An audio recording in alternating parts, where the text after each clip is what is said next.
3 ठिकाणी आमचे उमेदवार हे 2 ठिकाणी बिनविरोध आणि एका ठिकाणी आता विजयी झालेले. परंतु ही नाशिकची परिस्थिती फार विचित्र झालेली आहे. अशा परिस्थितीमध्ये जर भारतीय जनता पक्ष आणि राष्ट्रवादीच्या नेत्यांनी त्यांना गोकुळ गीते यांना समजावलं आणि त्यांना जर माघार घ्यायला लावली असती तर हा प्रश्न निर्माण झाला नसता. परंतु त्यांनी माघार न घेता मी प्रचार थांबवतो असं सांगितलं आणि आज आमच्या अधिकृत उमेदवाराचा पराभव झाला. निश्चितच ही फार क्लेशदायक गोष्ट आहे.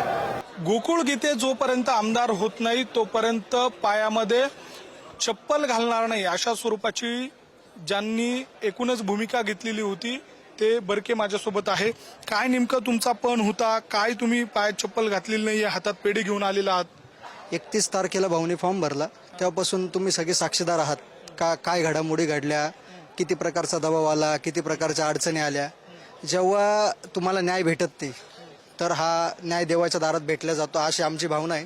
त्या भावनेच्या अनुसरणाने आम्ही देवाला साकडं घातलं का जोपर्यंत भाऊ आमदार होत नाही, तुम्ही भाऊला जोपर्यंत न्याय देत नाही तोपर्यंत आम्ही पण चप्पल घालणार नाही असा आम्ही संकल्प केला होता. पेढी घेऊन